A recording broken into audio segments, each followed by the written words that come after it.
Hey everybody, it's Shawn Petite for Artist Gang Tuesday. So today we're going to be making a triptych, and that's just a fancy word for a set of 3 panels that have art on them.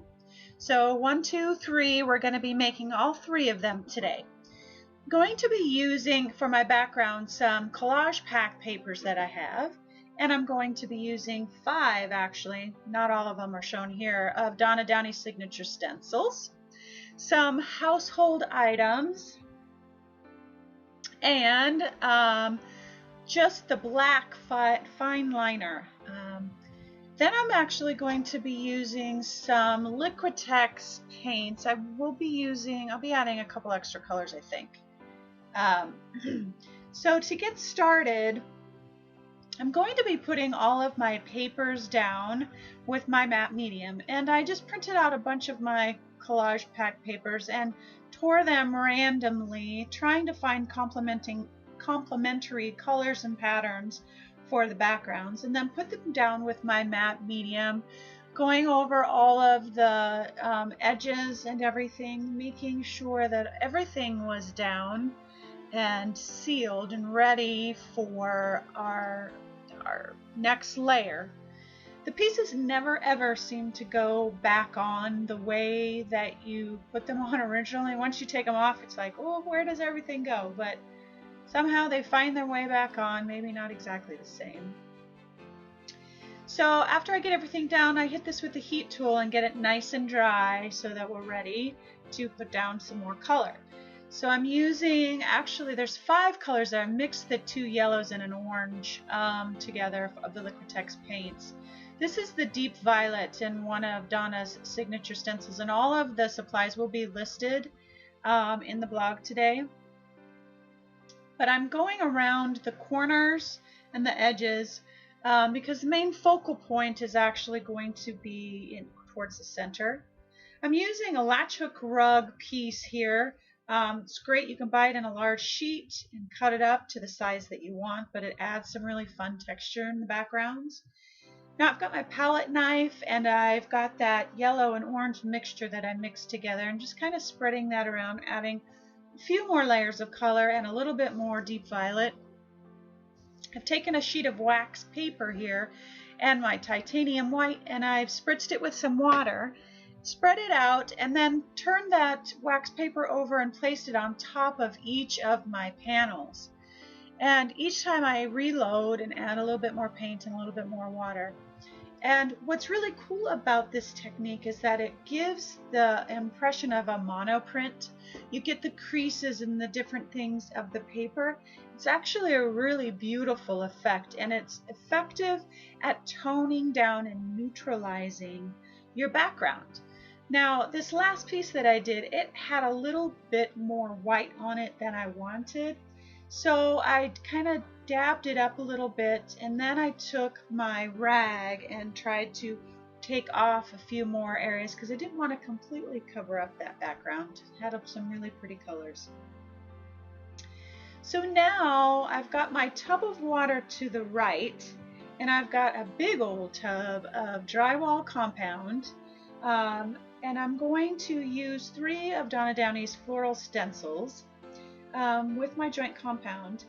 And the reason I have the tub there is because as soon as I take my stencil off of that drywall compound after I've got everything in there, it goes right in water, because if you let it dry for any period of time, you're going to ruin your stencil.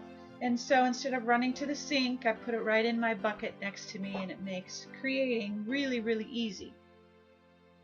You can get your drywall compound at any hardware store, Lowe's, Home Depot, anything like that. I believe Donna Downey's got some in her shop as well.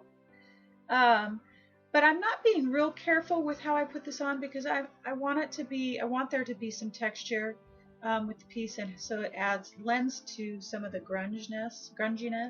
Those stencils are gorgeous. Everything is dry now, and what I'm going to do is just demonstrate the last and final steps for these pieces on this one piece for the sake of time. But I've taken umber and some glazing medium and mixed them together and placed it on my panel there, and then with a wet rag I've gone back and pulled off the majority of it from the background, and then with, you know, leaving just bits here and there, and then taking some of it from the drywall compound, but not too much, because I want that grunginess. I want it to collect in all of the grooves and all of that, so that it adds to the age. I want it to look like old plaster, and it's been around forever and ever and ever. So I work it just a little bit and get it to where I think, yeah, I like it. And I want to add a little bit more, and black pan pastel works really, really great for that. I'm not using my regular sponge applicator that I typically use with my pan pastel because it was snagging on the rough edges of the drywall compound. So I just grabbed a Q-tip really quick and pounced around the edges, and it worked perfectly, and I didn't have to worry about tearing my sponge pad. And then you could just toss it in the garbage and don't have to worry about it. So I just finished kind of aging all around each piece, and then, as always, when you're working with pastels or charcoals, make sure that you spray it with a fixative after you're done, so that it doesn't move and it is permanent. Now I turned my panel sideways because I want my word that's going to go on there to be vertical. So I got some carbon black out, and this is another letter stencil from Donna Downey, and it's a great size for doing words, but each word on the panels is something really meaningful to me.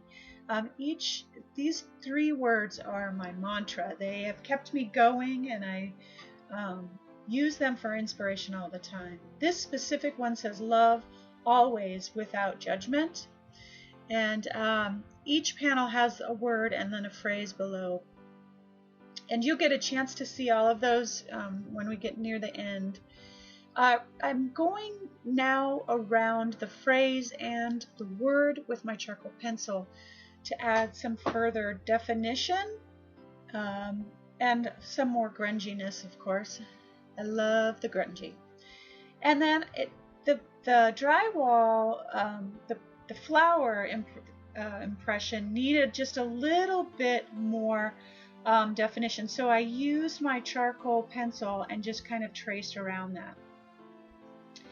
Now we're almost done. So I'm taking my black paint and I'm just edging the sides, and then I will paint the sides and the back black, of course, to finish that off.